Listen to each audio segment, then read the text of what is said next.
अस्सलाम वालेकुम। आज मैं बना रही हूँ मूली के पराठे, और जो मूली के पराठे हैं वो सब लोग नहीं बना पाते ठीक से। कुछ लोग कहते हैं कि उनके क्रिस्पी नहीं बनते, कुछ लोग कहते हैं कि पराठा बनाते हुए टूट जाता है। तो मैं आपको ट्रिक्स बताऊँगी कि आप किस तरह से पराठे को बनाएं कि पराठा क्रिस्पी बने और मूली का पराठा टूटे भी नहीं।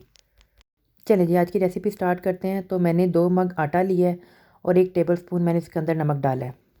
अपने नमक और आटे को अच्छे से मिक्स कर लेना सबसे पहले। जब ये दोनों चीज़ें अच्छे से मिक्स हो जाए तो फिर आपने इसे पानी के साथ गूँथना है। लेकिन आटा गूँथते वक्त हमेशा ख्याल रखना चाहिए पानी ना ज़्यादा ठंडा हो और ना गर्म हो, रूम टेम्परेचर पे हो।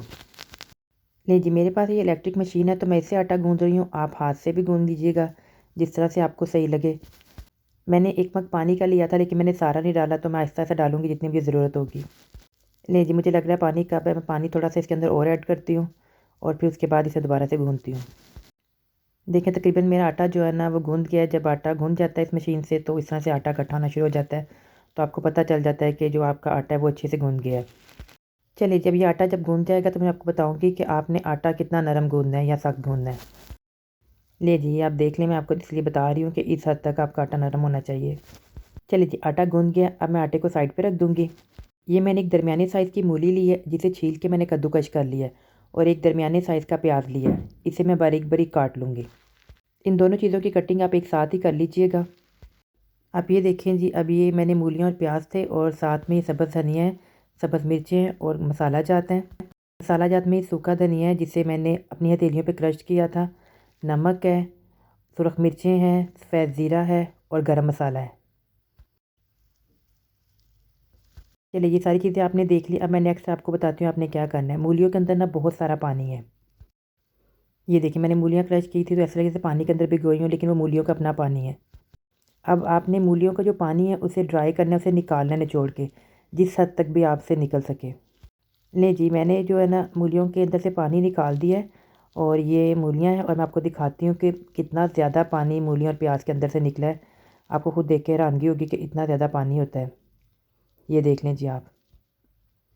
तो जो लोग कहते हैं कि उनका मूली का पराठा टूट जाता है, वो इसी वजह से टूट जाता है क्योंकि मूली के अंदर से जो पानी है उन्होंने ड्राई नहीं किया होता ठीक से। वीडियो के एंड तक देखिएगा, आपको पता चल जाएगा कि कौन कौन सी वजूहत है जिसकी वजह से पराठे टूट जाते हैं आपके, या फिर क्रिस्पी नहीं बनते।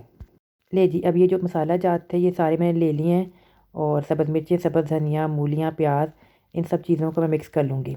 ले जी, मैं इसके अंदर ज़ैतून का ऑयल डाल रही हूँ। आप इसकी जगह घी या मक्खन जो भी आप इस्तेमाल करते हैं आप वो डाल लीजिएगा। अब इन सब चीज़ों को अच्छे से मिक्स कर लेना है। आपको मेरी वीडियो कैसी लगी आपने मुझे कमेंट्स बॉक्स में आके लाजमी बताना है, और अगर आप मेरे चैनल पे नए हैं तो प्लीज़ मेरे चैनल को सब्सक्राइब भी कर लीजिएगा, और बेल का बटन दबाना तो बिल्कुल मत भूलिएगा। अगर आप बेल का बटन नहीं दबाएंगे तो आपको कैसे पता चलेगा कि मैंने कोई नई रेसिपी अपलोड कर दी है। जी, ये देखिए, सब चीज़ें अच्छे से मिक्स हो गई हैं।